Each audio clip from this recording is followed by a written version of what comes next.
இன்றைக்கி நம்ம பார்க்க போகிற ரெசிபி கேரளா ஸ்டைலில் சேனக்கிழங்க வச்சு ஒரு சூப்பரான புளிக்குழம்பு ரெசிபி தான் நம்ம இன்றைக்கி செய்ய போகிறோம். செய்யலாமா?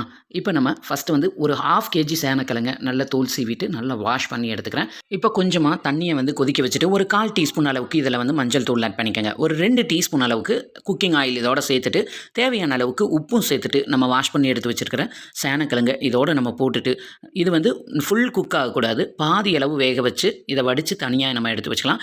இப்போ இன்னொரு கடாயில் வந்து ஒரு 5 பல்லு பூண்டு இந்த மாதிரி சின்ன சின்ன பீஸாக நான் கட் பண்ணி எடுத்திருக்கேன். ஒரு சின்ன துண்டு இஞ்சியும் அதே மாதிரி பொடியாக நறுக்கி எடுத்துகிட்டு ஒரு 4 பச்சை மிளகாய் இந்த மாதிரி கீரி எடுத்துருக்கேன். இது கூட கொஞ்சமாக கருவேப்பிலையும் சின்ன வெங்காயம் வந்து ஒரு கப் அளவுக்கு நான் எடுத்திருக்கேன். அதையும் இதோட சேர்த்துட்டு ஒரு 2 தக்காளி இந்த மாதிரி பொடியாக சாப் பண்ணி எடுத்திருக்கேன். அதையும் இதோட நம்ம ஆட் பண்ணிக்கலாம்.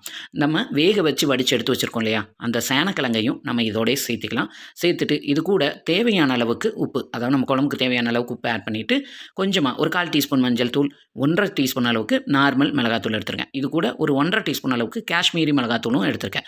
உங்கள் காரத்துக்கு ஏற்ற மாதிரி கூட்டி குறைச்சி சேர்த்துக்கோங்க.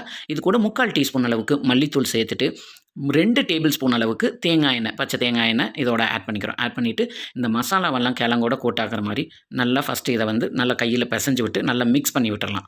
இந்த மசாலாவை நல்லா மிக்ஸ் பண்ணி விட்டுட்டு இது கூட நான் வந்து ஒரு சின்ன லெமன் சைஸ் புளி வந்து ஊற வச்சுருக்கேன். அந்த புளியை வந்து நல்லா கரைச்சிட்டு, நீங்கள் ஜாஸ்தி புளிப்பாக இந்த குழம்பு இருந்தால் நல்லா இருக்காது, கொஞ்சமாக புளி சேர்த்துக்கோங்க. அதனால் புளியை கரைச்சி வச்ச புளியை சேர்த்துட்டு ஒரு பெரிய சைஸ் தேங்காயை அரைச்சி நான் வந்து பால் புழிஞ்சு எடுத்திருக்கேன். பால் வந்து கெட்டியாக இருக்க குழம்பு வந்து இன்னும் டேஸ்ட்டாக இருக்கும். உங்கள் குழம்புக்கு ஏற்ற மாதிரி தேங்காய் பாலை வந்து எந்த அளவுக்கு நீங்கள் தண்ணி ஊற்றி புழிஞ்சு எடுக்கிறீங்களோ அது மாதிரி எடுத்துக்கோங்க. இதெல்லாம் நல்லா மிக்ஸ் பண்ணி விட்டுட்டு அப்புறம் தான் நம்ம ஸ்டவ் ஆன் பண்ணி குழம்பவே வந்து கொதிக்க வைக்க போகிறோம்.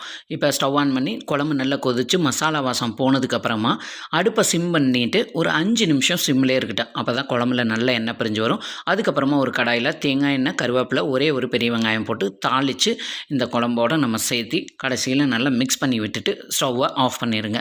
இந்த கிளைமேட்டுக்கு ஏற்று நல்ல சூடாக காரசாரமான சேனக்கிழங்கு வச்சு ஒரு கேரளா ஸ்டைலில் புளிக்குழம்பு ரெடி ஆயிடுச்சு. இந்த நல்ல சூடான சாதத்தோடு இந்த புளிக்குழம்பு வச்சு அப்பளமோ அல்லது ஆம்லெட்டோ வச்சு சாப்பிட்டு பார்த்தீங்கன்னா சூப்பராக இருக்கும். சாதத்துக்கு மட்டும் இல்லை, இது வந்து இட்லி, தோசை இதுக்கு எல்லாத்துக்குமே ஒரு சூப்பர் காம்பினேஷன்.